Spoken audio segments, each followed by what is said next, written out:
조만간 명품 간입점 지금 실컷 먹어놓을까 사과꽃이 싹 다 져버리기 전에 우리는 시절을 그리워할 걸 먹고 싶을 때 먹은 나사기던 그 사과잎을 춥고도 없고 난리 났대 지금 밀소고냉했고 핫해지는 가격과 차게 씻고 있는 수확량 기후가 주는 앙케이트 단지 사과뿐이니까 이것들의 의미는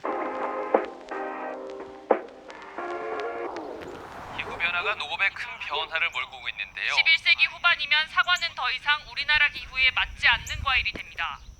Hello, this is Sign, producer at SFOC. Let me show you where I am right now. I'm at an apple farm in Hamyang, South Gyeongsang Province. They're in the middle of harvest today, and we came all the way to Hamyang to eat apples in season. We met an apple farmer who returned home in 2011 to grow apples, following the footsteps of parents who had been farming them since 1990. He says farming has become much harder because the climate is so different now. I've been growing apples for 15 years. The climate has changed a lot. The clearest change is that the blossoms come earlier now. Flowers that bloomed in late April now bloom in early April.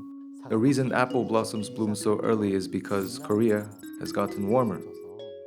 With spring coming sooner, plants think it's warm. Spring is here and bloom early. But if a sudden cold snap hits in mid-April, just as the blossoms are about to open, they freeze and die. Apple blossoms don't bloom repeatedly like hibiscus. They bloom just once in spring. So if that one-time bloom freezes and dies, it simply won't bear fruit. That's how they get hit by frost damage in the spring. They suffer from extreme heat during the summer, and in recent years, heavy autumn monsoon hit from mid-August to early September. That causes severe damage to apple trees and the fruit. And heavy rain leads to many diseases that harm the leaves and the fruit. That leads to serious damage and economic losses for apple farmers. The reason why apple farming keeps getting harder is due to climate change. According to the National Institute of Meteorological Sciences, if you continue emitting greenhouse gases as you do now, Korea will be much warmer by the end of the century. They project that extreme weather events will increase even more. Given the unpredictable and extreme weather, farmers are trying different ways to cope. But each solution adds new cost and stress, making their livelihood harder to sustain. They say the best method is installing a mist spraying system on top of the trees. But installing one here would cost tens of millions of won and take a lot of work. Another option is creating shade over the orchard. But building shade above the trees also takes huge effort and money. There are technical ways to respond to heat waves. But since the costs and labor needed to install them are overwhelming, only a handful of farms in this area have installed such systems. Extreme weather and damages from climate change is already serious and is only getting worse. So, who should be held accountable? Until now, people kept asking, who caused this damage? But that made responsibility feel unclear. Someone could just say it's the weather and the story would end there. But weather doesn't happen for no reason. There's always a cause behind it. And when you look at the causes, it's clear that big companies that have released a lot of greenhouse gases for many years can't avoid responsibility.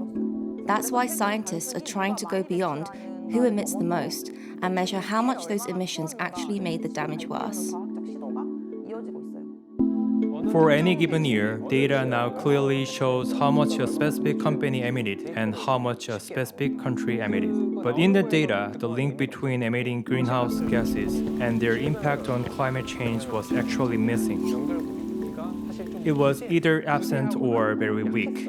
As this kind of paper and studies have been conducted, that link has become stronger. So now it's possible to calculate how much the greenhouse gases they emitted contributed to climate change, whether to heat waves or to sea level rise. At that point, companies can no longer avoid responsibility for what they've done so far, and they clearly recognize they also can't escape responsibility for the emissions they will produce going forward.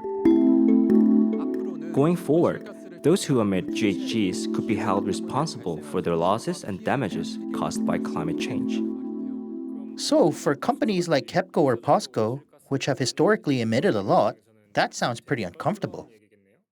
Exactly. A recent paper published in Nature, one of the world's top journals, scientifically quantified how responsible certain companies are for climate-related damages, and it drew huge attention in academia. If you apply the same methodology to Korean companies, you see that major emitters bear considerable responsibility for the economic losses caused by climate change. So basically, companies that emit GHGs may face financial or even legal liability for climate-related damages. The significance lies in proving scientifically that responsibility can be traced back to the actual emitters. It was COP27, right? The 27th UN Conference of the Parties held in Egypt. That's where the Loss and Damage Fund was officially adopted, meaning countries recognize similar responsibility at the national level. But applying this to corporations will involve difficult steps and procedures. If a country enacts such laws, it would directly affect those companies. Whether in the near or distant future, systems that hold companies accountable could emerge, and I think the likelihood is quite high. Companies themselves need to recognize how much potential risk they're creating, and unless they seriously consider how to manage this risk going forward, the market and society will eventually demand accountability for that negligence. On the other hand, companies that identify and respond to these risks in advance will gain opportunities and are more likely to lead the transition. You know what really breaks my heart? Humanity came together and signed global agreements to stop climate change. Most notably, the Paris Agreement in 2015. It's been 10 years since then, but emissions have hardly dropped except during COVID. Last year, emission hit an all-time high.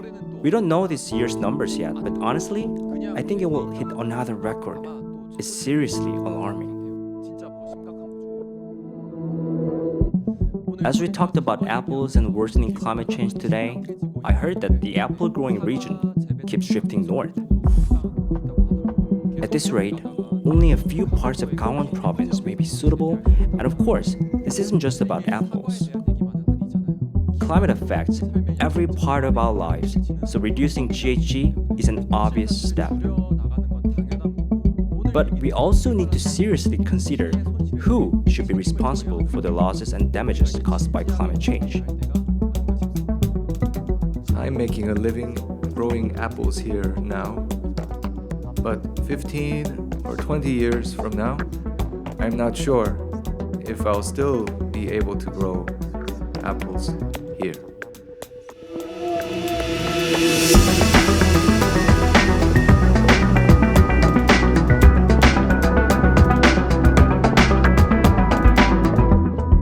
Thank you for watching till the end. Check out the description down below, and for those who want to learn more, we'll be back with another deep dive. So thank you so much. Take care.